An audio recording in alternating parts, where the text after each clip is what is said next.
With spring upon us, it's more than just the season for dandelions and daffodils. It's also the start of yard work. But at what point is it worth paying someone to cut your grass versus saving the cash and doing it yourself? Dan Cummins joins us now with how best to stretch your lawn care dollars. Dan?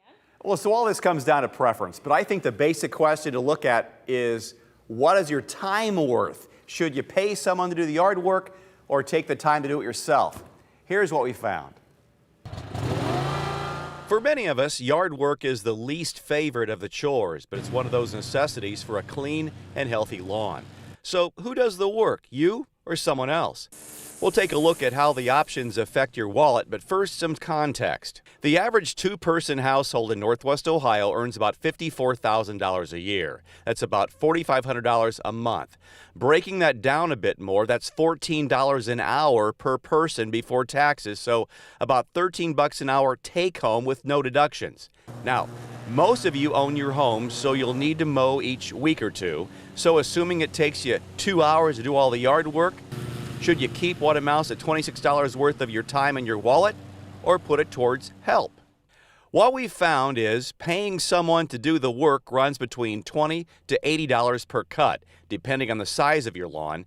Going that route costs you some cash, but you get to sit inside in the cool AC and enjoy some family time. Doing it yourself saves you from paying someone each time, but you'll have the initial cost of buying a lawnmower, weed eater, gas, and maintaining them. Unless you already own them, a lawnmower and weed eater will run between $200 and $700 for the pair. We asked what you thought, and most prefer to do it themselves, like Bob Sheets Jr., who says, "I'm 68 and still mow my own yard. I do it more for the exercise than anything else, and I always hold on to a beer when mowing." Bob, you're my kind of guy. But those who prefer to hire out say it's all about practicality, like Alicia Mae Shepard, who says, "Hire it out.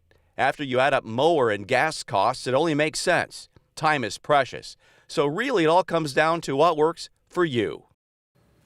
I love doing yard work, but no, I won't do your yard, okay?